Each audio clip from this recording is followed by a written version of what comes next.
소리소리 신년사입니다. 국민의 주인의식과 행동하는 양심만이 방역과 국가개혁을 동시에 완수할 수 있을 것입니다. 지난해에는 다사다난을 넘어 그야말로 격동의 한 해였습니다. 전 세계는 인종과 지역을 불문하고 동시에 몰아닥친 코로나로 말미암아 공포와 혼란의 도가니였으며, 심지어 우리 대한민국은 엎친 데 덮친 격으로 윤석열 정치검찰의 검난도 모자라 신천지와 폭도 정강훈 등 사이비 종교들까지 준동하면서 말 그대로 혼돈 그 자체였다 할 것입니다. 지난 2019년 여름 일본의 간악한 경제도발을 신호탄으로 시작된 친일 세력의 준동은 조중동 등 추구 언론들의 여론 조작을 중심으로 무소불위의 권력을 자랑해온 정치검찰까지 본격적으로 가세함으로써 그야말로 핵폭탄과 같은 가공할 위력이었다 할 것입니다. 추구 언론들의 간악하기 그지없는 편파 왜곡 보도도 모자라 SNS상에서의 조직적인 가짜뉴스까지 난무하면서 여론의 향방은 갈팡질팡 오리무중일 수밖에 없었으며, 윤석열 정치검찰의 불법적인 편파 별건 수사로 말미암아 청와대가 수차례 압수수색당하고 법무부 장관마저 수세에 몰려 낙마하는 등 기나긴 투쟁 끝에 수복한 민주주의 정부가 절체절명의 위기에 봉착했었다 할 것입니다. 이렇듯 다른 나라들은 코로나 하나도 제대로 대처하지 못해 전 세계적으로 무려 1억에 달하는 감염자가 발생하고 수백만 명이 사망할 수밖에 없었던 최악의 상황에서 대한민국 정부는 코로나 하나도 버거울 판국에 간악한 수구 세력과 맞서 싸워야 하는 이중구에 시달려야만 했던 것입니다.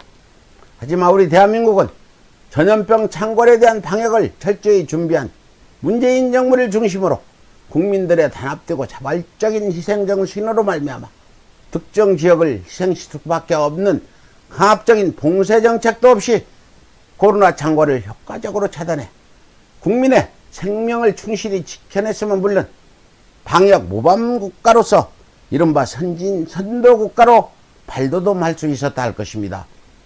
이렇듯 일찍이 세계를 선도했던 노무현 정부의 방역 체계를 되살린 문재인 정부의 준비된 방역이 성공에 성공을 거듭하면서 대한민국은 물론 전 세계를 코로나로부터 구제할 방역 가드라인을 제시했으면 물론 신속한 방역물자 생산과 수출로 나라의 국제적 위상은 날로 치솟았으며, 이를 인정한 국민들의 대대적인 성원으로 말미암아 정부 여당은 전례 없이 108석이라는 사상 초유의 거대 여당으로 거듭나 역사적인 국가개혁의 토대를 단단히 할 수 있었다 할 것입니다.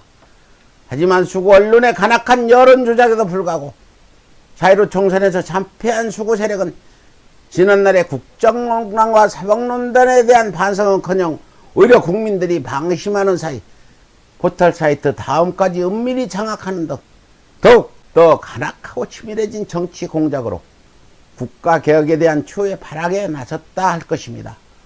더욱이 최근에는 전 세계를 재차강타한 코로나 팬데믹이 방역 모범 국가인 대한민국마저 위협하고 있는 절체절명의 국가적 위기 상황임에도 불구하고 비교적 적폐들과 개혁전선에 한 발짝 뒤로 물러나 간망만 해왔던 법원까지 가세해 범법 피해자 윤석열과 사이비 폭도 정광훈의 손을 들어줌으로써 촛불정부는 또다시 두 개의 적과 동시에 싸워야만 하는 진퇴양난의 위기에 봉착했다 할 것입니다.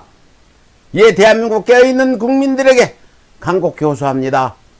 전 세계 코로나 창궐로 말미암아 G7 국가들마저 속수무책으로 무너지고 있는 작금 인구 5천만 이상인 7개 선진국 중 국민의 안전과 경제 안정이 동시에 확보된 유일한 나라가 바로 대한민국입니다.